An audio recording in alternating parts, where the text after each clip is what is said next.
தவிக்குதடி.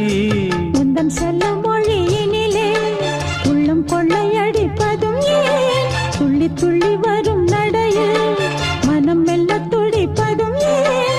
உன்னை காண வேண்டும் கூட வேண்டும், வாராயோ வாராயோ. கண்ணம்மா